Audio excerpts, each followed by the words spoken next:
And like I said, it's just me and this other kid. There was three of us because no one picks the viola, and two of us didn't want to be there, so we would soap our bow. And the one What kid, does that mean?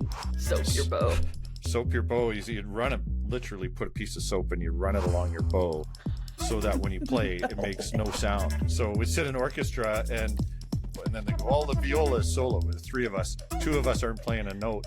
So there's one kid who can actually read music going, and we're just looking around like, wow, we sound pretty on point. Join hosts Carrie and Pete on Artificial Breakdown as they chat with James O'Brien from Sound Ethics. Let's make some music.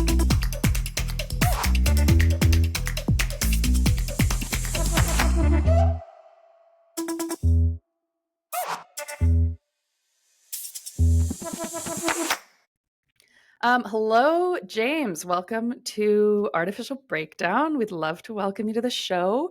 So to everybody who's listening, this is James O'Brien. He is the co-CEO of Sound Ethics. He's an ethical data advocate. He's a composer. He's a producer. He's out of Los Angeles. Very cool. We're so excited to have you on, James. Thank you. Thank you so much for having me. Excited. Me too. This was another kind of interesting how this came about. Somebody just sent me your website and said, hey, Carrie, you're into AI and you're a musician. Isn't this interesting? And I was like, this is the most interesting thing I've ever seen in my entire life. Oh, really? Oh, awesome. Love it. I'm going to ask this person to be on the podcast immediately. And here you are. So it's very exciting. Before we get into Sound Ethics, why don't we hear a little bit about you and kind of how you got here and where you came from? Yeah. So I was one of those kids that was just like obsessed with music, and I would play all day and ditch school and do all kinds of bad stuff to James. Yeah, to constantly play, learning different instruments, and just really obsessed. And also with technology, and I was learning to do scripts, and like I was basically copying code out of like magazines. This shows like how dated I am in my age, but those were the days. And I started playing in bands, and I was in school band and orchestra and all that kind of thing. That's when you went to school, was for band practice. When I went to school, exactly. Then I did that. I actually had a tragedy where I lost my family in my teenage years, and I ended up in foster care and boys home, and I lost access to playing music and to computers and technology, and it was rough to have the absence of that, and that's been a big part of my story and what's driven me since then. Because I'm very grateful to have those things in my life, Yeah, wow. And then, obviously, very sorry to hear about your family and sorry to hear about that. I'm interested though in this idea of like, well, you found this thing, but then it was kind of taken away from you. Yeah. So then, I mean, the passion grows, I'm assuming. Yes.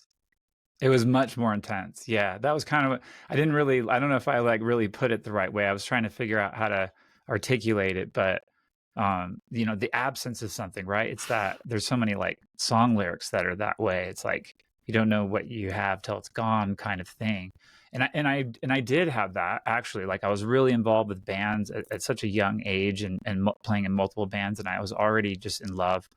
And so and also technology, because those types of programs, there was just no access to anything like that. It's basically completely removed, being in the system in that way. So immediately when I was, emancipated at 17, without that, I honestly don't even know if I would have had a whole career in music, for sure, because it emboldened me.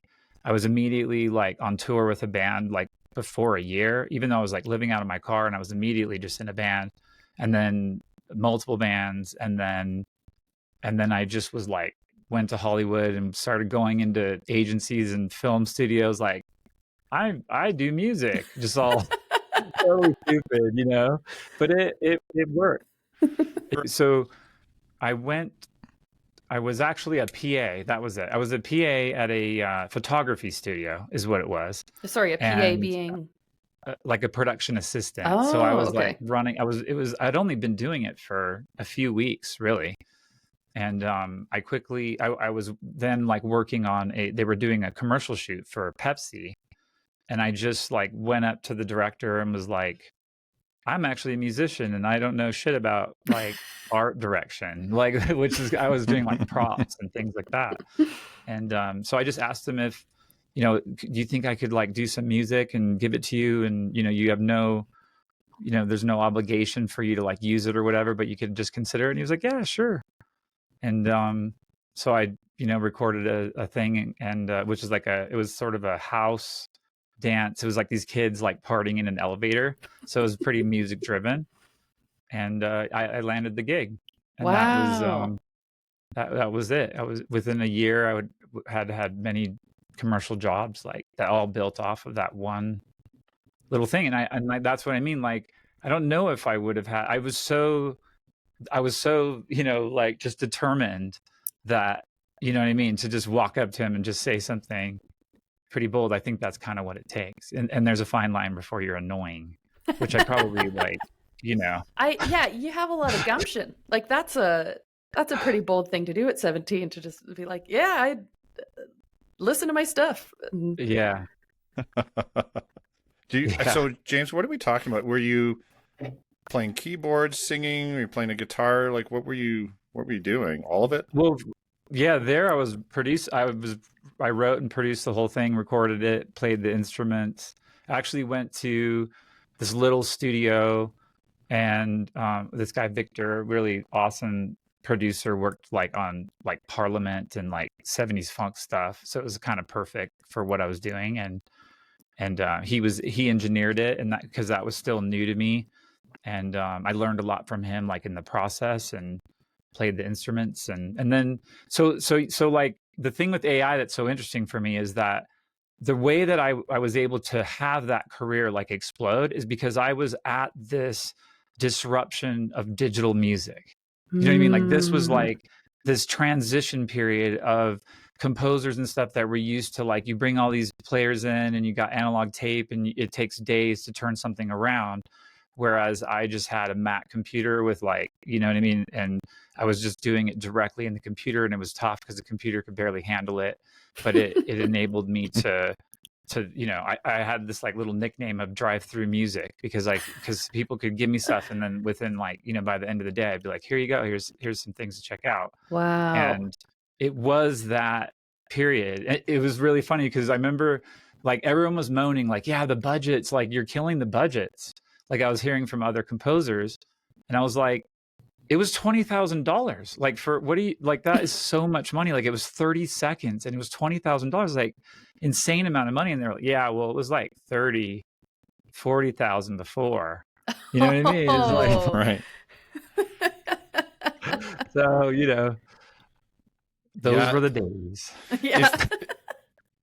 I think there's so many industries like that. It reminds me instantly of video. When we used to deal with the big video production companies that would put like 30 people on a shoot, and they'd have TV Town, and they'd have grips, and everyone's on part of the union. And they were trying to use that model as the digital era grew, and they were just finding it harder and harder to try and like force feed this model into every single thing that came up. And as a marketing firm, little contractors started cropping up with their little digital SLR, and they could shoot video, and they could run around and kind of make their own little steady cams out of wagons and stuff. And suddenly, everything got disrupted, and they had to change. And some of them did, some of them didn't. But it reminds me of that same cycle.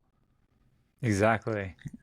Yeah. And that's kind of like what I'm always, when I'm talking with producers and composers and artists, like, every day, and the fear, and I'm trying to remind them, like, hey, it's where the challenges are is where the opportunities are. Like, I literally wouldn't have made it in that old, like, setting of analog tape and all of that. How do you even break in? I have no idea, Yeah. But then you kind of got to come in on top of it all in this digital. And were you pretty self-taught then with the digital aspect of it? I mean, and the music aspect of it. It sounds like you kind of taught yourself the instruments and the production and Yeah, yeah. It's always been, I just always really loved learning, and same thing with programming and technology. And you can't see, but my studio has like a gajillion wires everywhere and all kinds of boxes and things. And it's how I stay like, it's how I get my spark of like creativity, like to keep it fresh is to always like learn something new, like it's like always be uncomfortable a little bit because I'm trying to do something that I don't know how to do. And I'm still doing that today with clearly with all the AI stuff. So yeah. That's So amazing. how has it morphed since then? So you got into the biz kind of on that digital kind of back door, let's say, and then you started doing these little bits, and they grew and grew. How did it get to where you got to now?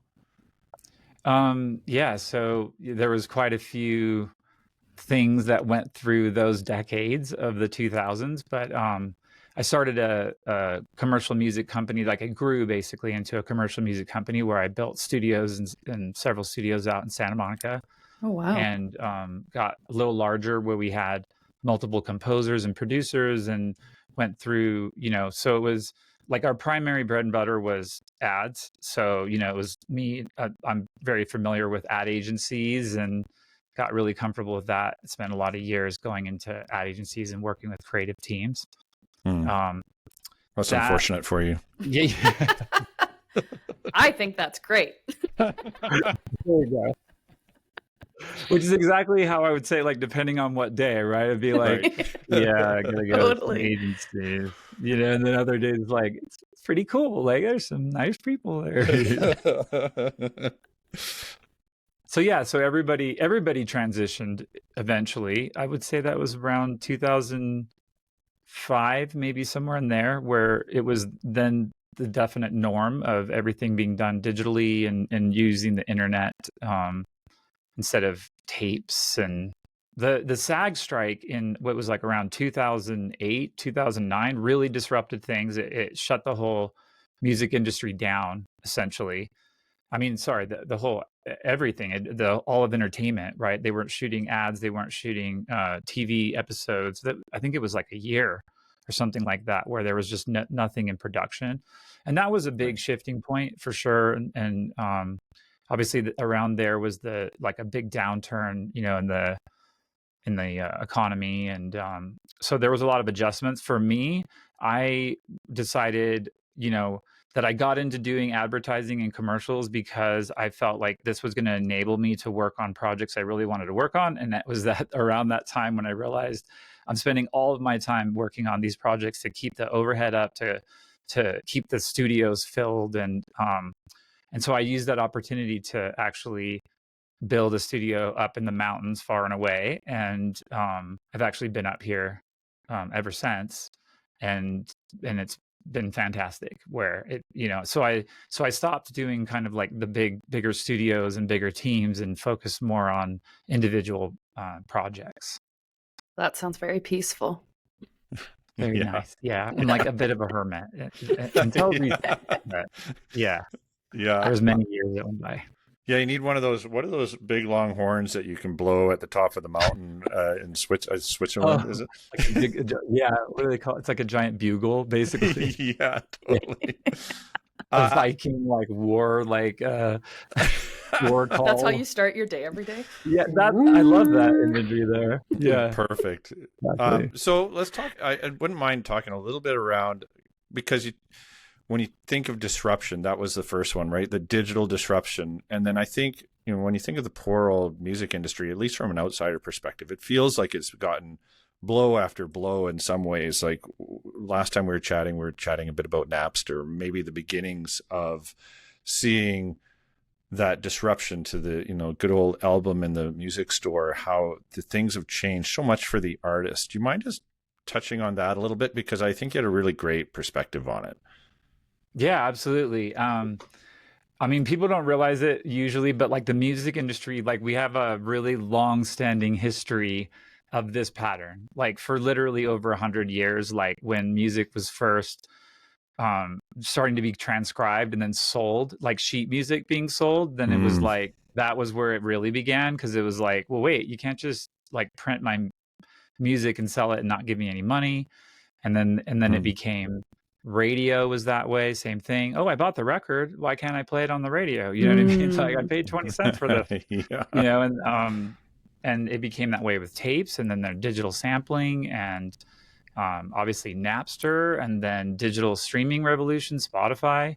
And so here we are, you know, and there has been this, so we're a bit used to it, because it's always kind of the same thing where there's a disruption, and then there's, you know, there's a bit of a Wild West era where people are just like, woohoo, we can use all this music to do whatever we want. And then there's lawsuits and legislation, and you know, the industry sort of like reshapes and refines, you know, and changes and adapts, and there's ups and downs. You know, there's definitely pluses and minuses, I would say, in each one of those generations, you know. Right. So where are we now? Like, do you find the AI side of things, is this bigger? Is it different? Is it the same? Is it how are you reacting to it right at the front of this now?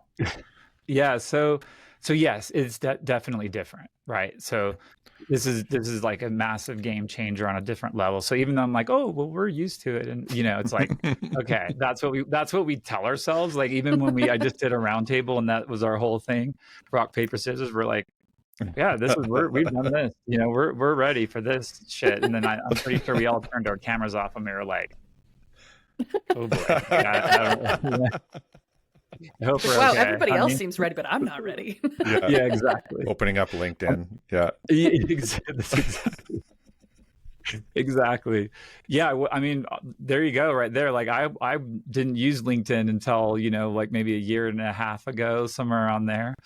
But so for me, I mean, like I said, my story, you know, I started in on the machine learning AI thing like long ago now, right?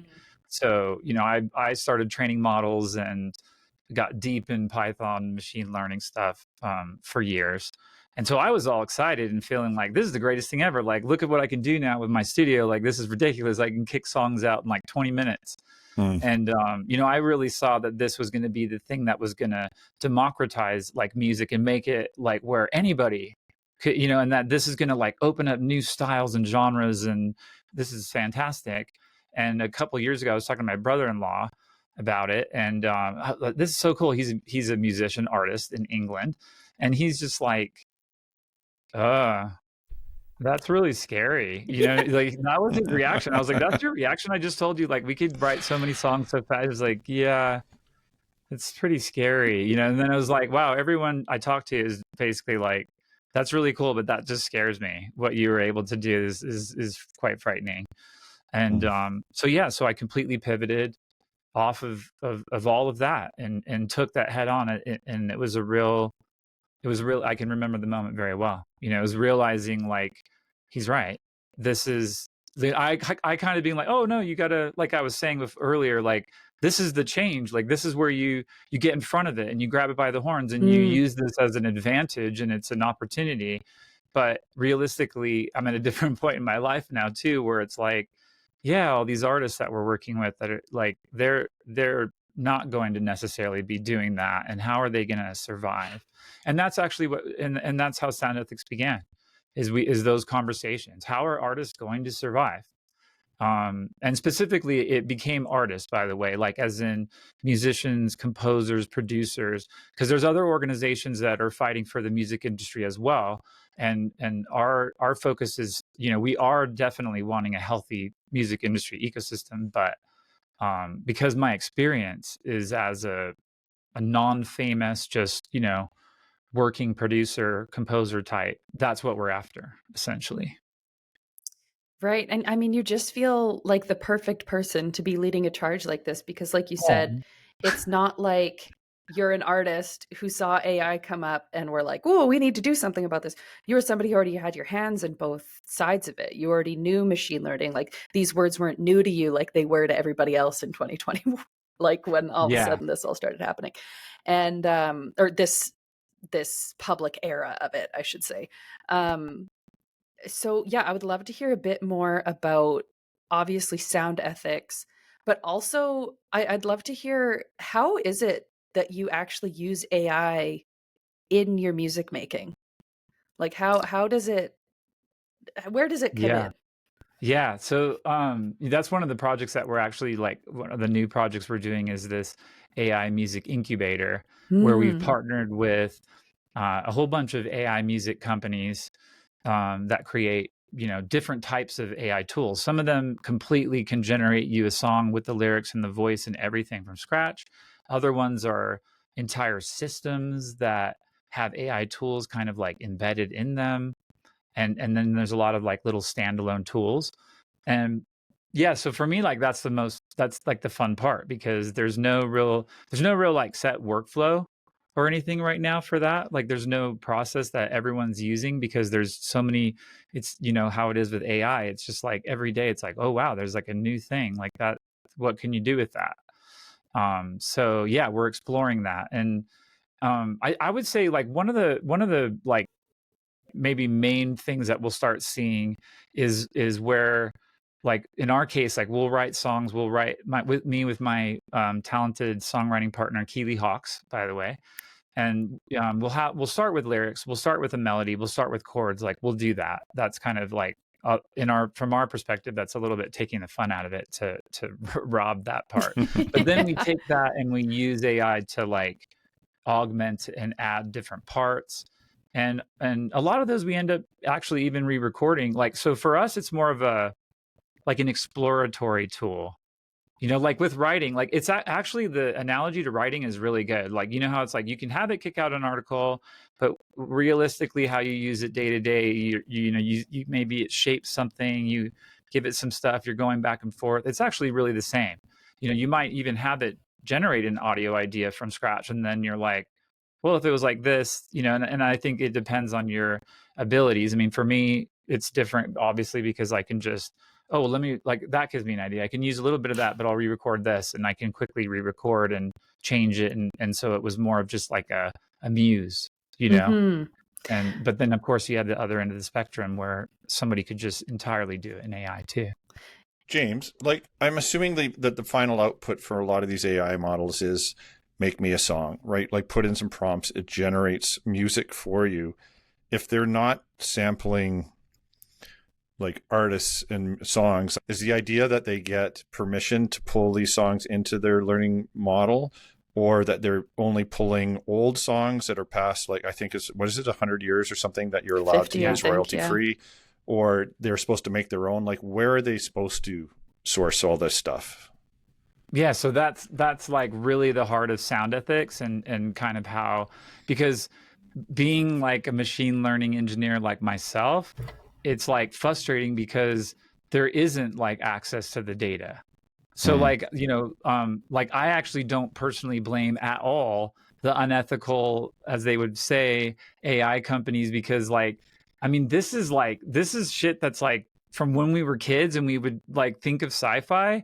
Like I'm literally like making sci-fi shit and just like manifesting it like in a night, and you just kind of freak out. Like you're like, I can't believe I was able to just like make that. Like, what is that going to the implications of this? Or you know what I mean? You go on this Yeah. thing. It's like it's there's a lot of adrenaline and it's exciting and so yeah, you don't want to be like, oh man, I really could do this really cool sci-fi thing, but I really shouldn't. You know what I mean? It's like there isn't a framework right now, really. Hmm. Mm-hmm. There is a company like in the music industry. There's a company, Musical AI, which they've been able to forge where they do represent libraries, and you can get training data from them along with models, and there's proper attribution, and there's even like some royalties and those type of back end payments that are built in.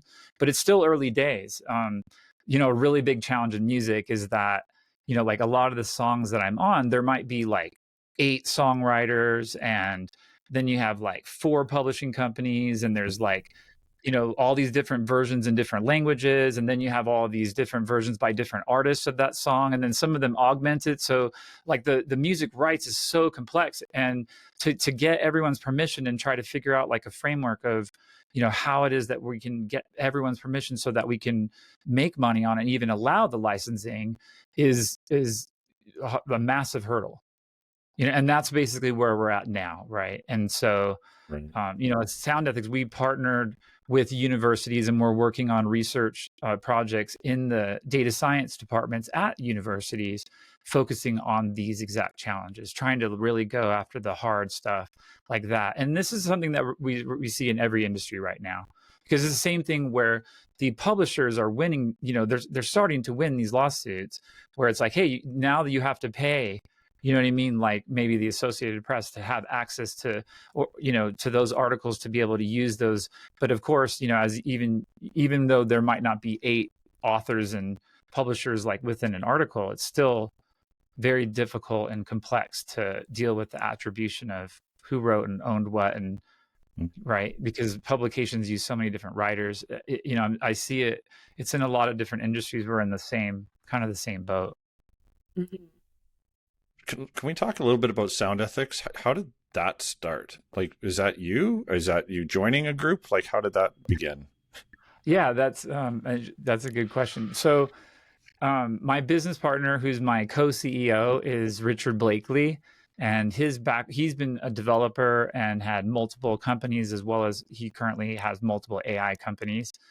He's a pioneer in streaming technology. He is one of the original founders of a company called Millicast, which got bought by Dolby in 2022. And it's all of their streaming technology is basically based on the stuff that Richard and Jerry and the original founders, and they are both partners in Sound Ethics.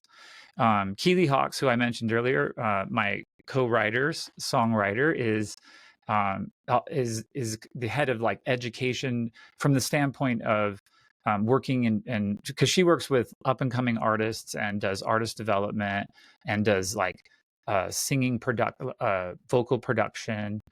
She's a fantastic singer and songwriter. So, we've gotten to travel around and work with a lot of different songwriters and producers over the years. And now we also have Austin Racebrook, who has a Netflix series. He's our operations manager. Like there's a movie of Jake Gyllenhaal. Have you guys, my mind's escaping me right now. I think it's called Nightcrawler, where he goes and he films like police chases and stuff. Yes. That's actually based on Austin, our operations guy. Yeah, he's like a really super interesting guy, photographer. That's so Hollywood. That's amazing. It's very Hollywood. He has his own Netflix series as well called Shot in the Dark. That is a reality documentary based thing on him and his brothers that have this business. Cool. And so since he comes from the that same sort of thing, like, because licensing images like that paparazzi have taken, and they have complex licensing issues as well in that industry, and that's where he comes from, and he has a background in development. So he's a big partner with us as well, and we've been really steadily grabbing a lot of partners lately. There's a bunch of stuff I'd love to say, but it's a little bit too early to. We haven't released it. Exciting! But yeah, really exciting stuff. Definitely. Yeah. Yeah. Really and you happy. feel like you're as a group, you are getting heard, and you're starting, like, it obviously sounds like the ball's rolling, but you're getting some, is it legislation you're working on? You mentioned education a little bit. Like, what are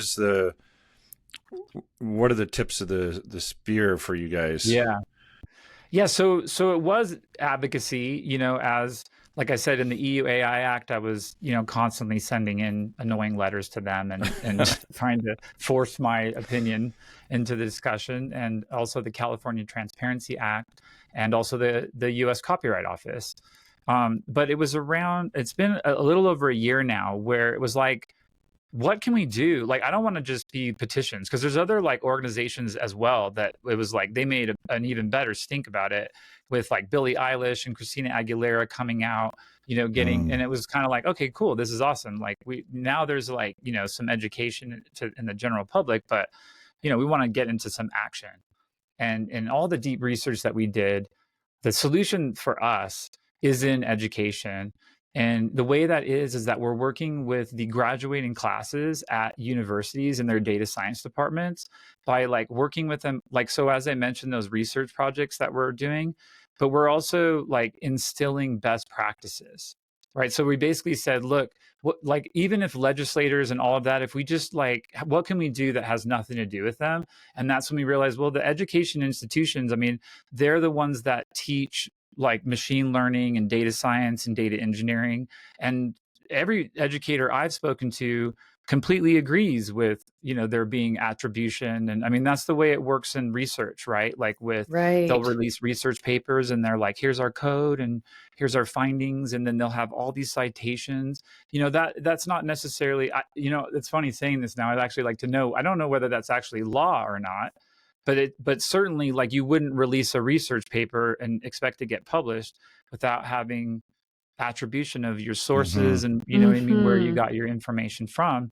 And so that's where we've really jumped in like full force. So right now we're working with UC Santa Barbara and UC Irvine, and we've just expanded to a bunch of other universities and also in some other countries coming out as well. Oh, you guys coming up to Canada? It doesn't sound like you can talk about it, but would love to have the hookup there in Canada for sure. Yes. Yeah. Wow, that's amazing work, and that must be pretty fulfilling from your end, right? Because you're doing commercial commercial gigs a fair bit, but you're also as a whole looking after kind of the music industry and the future of music. That's got to be rewarding. It really is, yeah. And so, like, if anything, it gets me into trouble because for me, I'm like having a great time, like, you know what I mean? But I'm coming in on like a serious issue that for a lot of people, it's fear, just completely fear, like, or they've just been laid off. I mean, there's literally been thousands and thousands of executives laid off in the music industry in the last month. Before that, there was thousands. And there's, development companies are laying off thousands and thousands of developers. And, we're seeing it. And and in my opinion, like all of the political context that we're seeing is a reaction to this like overwhelming stress that is easier to argue about other things. Because from my point of view, this is the big thing. Like this is the most monumental thing that's ever happened to humankind, like next to fire. Like, which I would say, like, there's fire, and then it's like, well, now there's AI agents, like it's kind of hard to argue something that had such the wheel was pretty important. Yeah. You know what I mean? Yeah, fire, wheel, slice bread, yeah, AI. Yeah, there you go. That's true, bread of bread. And I think that again, why the world just works in mysterious ways, and you just seem to be the perfect person to be doing this because it's like, or you and your team, I should say, seem like the perfect people to be doing this because it's so easy, because it's so overwhelming, and there's so many things, and there's the EU Act, and there's American stuff, and there's all these different things, and here you are writing letters to all of them, and where it's so easy for anybody else to be like, whew, this is just too much. I can't fathom even caring or thinking about this. And you're like, yeah, I care so much. And I know what I'm talking about on both sides, on the music and the AI. And you've also been in this industry for a long time. So you understand the industry, and, the fact that you're like, yeah, no, I'm going to do something about it. Like, that's so commendable. I just think that's awesome. Oh, well, I appreciate that. I mean, we appreciate the people doing this kind of work. I think it's so great. Yeah, I mean, it's been a shift. Oh, sorry. No, go ahead. Go ahead.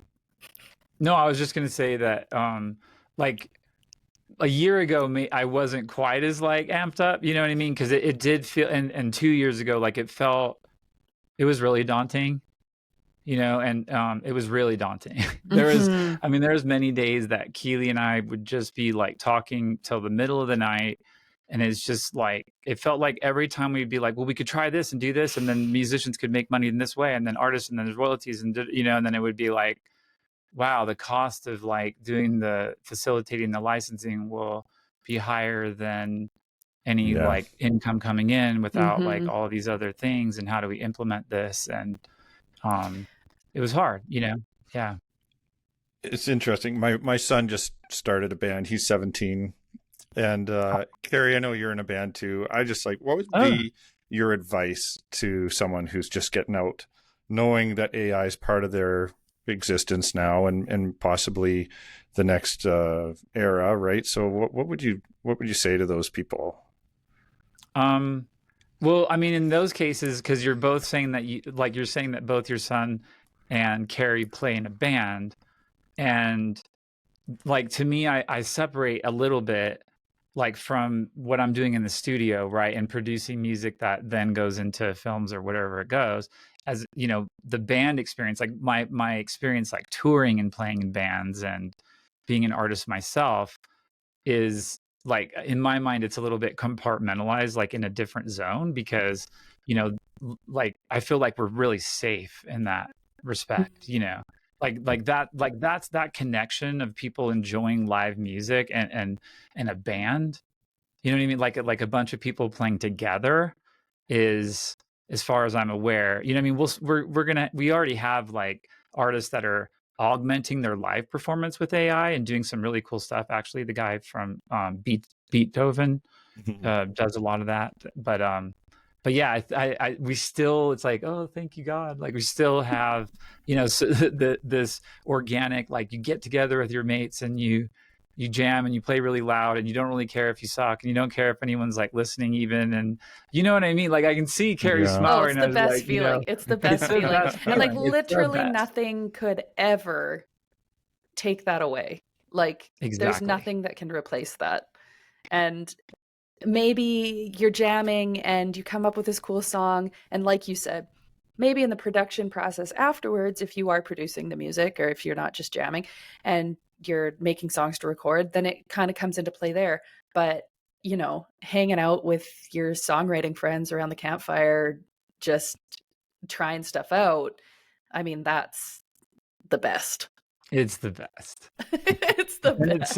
It's it's so a the really best. great like note to bring up. I'm actually really happy that this moment happened, because I'm gonna carry this into, for sure, in talking with other artists, because it's not, because most of the time I'm just like, oh yeah, that's this safe place, like over here on the side. I don't know of 100%. anything threatening that right now, to be honest. Yeah, I certainly wouldn't replace my bandmates with AI. They Yeah, exactly. They wouldn't be nearly as funny. They wouldn't be nearly as fun. Well, the humor might be funny, like, but Yeah. yeah, that connection though of like, I mean, I really like, usually like with the technology, like remember like when people were sampling and there was the technology, there was like this weird moment in the industry where people were really utilizing those tools, and then they were like, wait, like it doesn't sound the same live. And then there was like, fans would be like, yeah, it didn't sound quite the same as it did and then it actually shaped us to be like, okay, well, when I'm in the studio, I'm going to make sure that whatever I'm doing, I'm already thinking, you know what I mean? Like, how would this work in a live situation? And it actually shaped that. And I think that probably will play a major part, right? Because like you said, even if you were in the studio, you started to augment it with AI, you would instantly be like, well, wait, is this doing something that we wouldn't be like naturally, performing this ourselves? And that's probably like, a really, really good thing. Yeah. Makes me smile. Aw, that's so nice. I know, I just saw, I don't know if you know Leif Vollebeck, but he just performed here in Calgary, and I went to see him, and he was literally playing 4 instruments at once and singing, and he had his sound pad on top of his piano, holding his guitar harmonica here, and I just had this moment of like, yeah, that's not going anywhere. Like we're going to keep doing weird stuff with music and human stuff with music, and it's going to be awesome. But James, what's the future of publishing an album, right? Like, is it going to be like, hey, we can make an album, but we can also like sample parts of the stuff we've generated and give it to LLMs and license it out as a revenue source for our band? Is it that kind of stuff? What are you thinking? Where do we go there? Yes, it's really like in that roundtable I was talking about, that there was a couple of them in the last few weeks that I went to, and it was an open discussion. It was really kick ass, actually. Another little plug for rock paper scissors. You guys are awesome to put that together. But they basically were talking about how, as we talked about these transitions, you know what I mean? Then it would be like when we went to digital, you know what I mean? And it was Spotify, and then they would track the numbers and they would say, this is how musicians are going to make money. Like, you make X amount off of plays on Spotify and X amount off of YouTube. And the big thing now is it's completely fractured. Like, it's looking more like it'll be like 100 different ways that you're going to monetize your music and yourself, even your own self, right? Like your identity, your name, image, likeness, and voice, your songs, the stems of your songs, like the individual parts of your songs. And then obviously when you get into the creator economy and you're talking about content creation, and then that just explodes, because you're going, well, there's collabs and there's all these different other ways to monetize content creation. And AI, now that's augmenting that, it gets like even more, to where the guy had this diagram showing like there was so many like fractured pieces. So yeah, and that's kind of part of this music thing that we're doing, a part of the incubator. That's why we're doing these partnerships, because we have to figure out, we have to have a very clear game plan for artists like yourself to say, okay, look, here's this like step-by-step thing. Make sure you have your name, your traditional rights are registered, like you're with ASCAP or BMI or whatever. If you're doing something with your voice or something related on screen, you want to have SAG. First have the traditional rights, and then you would get into, am I going to monetize my voice? Am I going to monetize like digital clones and that, like deep fake kind of things?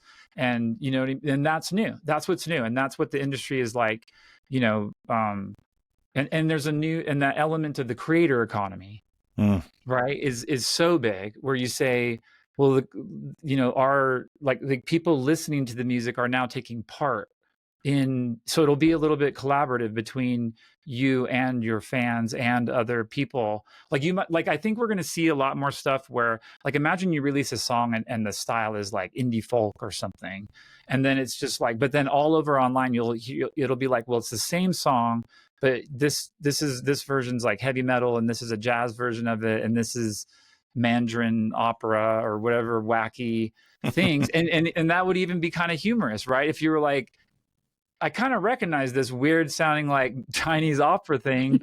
And then you might be like, oh, wow, this is hilarious with this video in this context.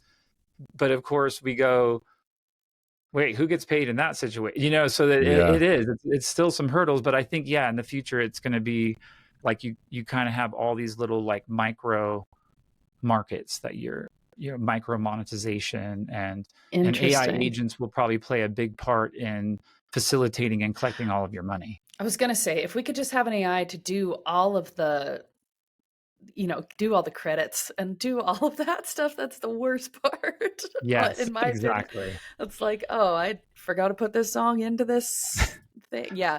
I know. I find that really interesting, because it is like, as a musician, if I wrote a song and somebody decided to turn it into, I do a lot of indie rock stuff. If somebody turned it into a metal song, I'd be like, that's epic. Like, exactly. I would love to see that happen. It's the same as sampling. It's like, I love that collaboration and that, borrowing, but you have to still give that person the credit, of course. So exactly. I love that you guys are working to keep that happening. And I hope that that's the winner on the other side. Thank you. Well, James, it's been a real pleasure to have you on. Truly. We appreciate all the time you've taken with us, and for sure, check out soundethics.org and see what the good folks there are up to. I'm excited to see the unveiling of whatever you have in store that you can't talk about. That's super exciting. But yeah, I think we could have talked all day, because that was wonderful. Definitely. You guys are awesome. Thank you so much for reaching Peter and out. I are going to have to do a road trip and come hang out with you. Oh, I love it. I love it. I'm having visions of us all in Hollywood, just hanging out, talking about music. And I will take you around, I promise. I love that. Okay. Well, thanks again, and we'll Thank talk you. soon. All right. Thank you. Bye. Bye-bye.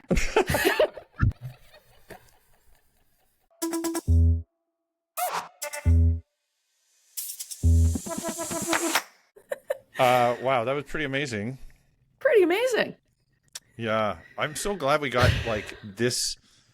It was never on our list, I don't think, when we were first thinking of guests as far as topics go, but I'm really happy we found it. Me too. Because when I think about the music industry and ethics in general, it's like my brain does somersaults and I couldn't possibly comprehend it. And I feel like he put a lot of it into ways that I could be like, okay, I kind of get that now. One thing that I thought was kind of cool, which we just said in passing, but he was talking about new genres. And Ooh, yeah. I was like, yeah, what if that's true? Like, you ever see sci-fi movies where they have music from the future? It usually goes along with their weird clothes, and there's someone's trying to imagine what that looks like in the future, but it's usually a lot of synth, right? Always a lot of synth, like the Cantina song in Star Wars. Yeah, totally. But it's just like, yeah, like our genres have been kind of fixed for quite a while, I think, and like the odd one or two show up. But I wonder if this is going to be an explosion of just banana stuff, or just one big genre called AI. AI music.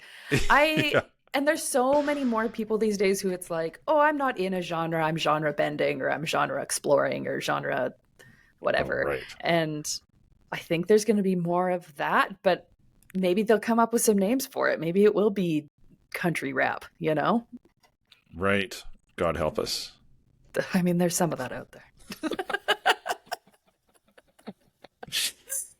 Yeah, but I thought that part really stuck with me too, because it was almost like talking to somebody who was just kind of, into music and into tech and found this new tool and was really excited about it before all of the fear and all of the, oh my God, what is this going to do to society stuff kind of started coming in. It was like way before that, you're just a person who is creative and likes these things and has this cool new tool that you get to use. And he was like, it was awesome. And I was dreaming about all these amazing things that you could do.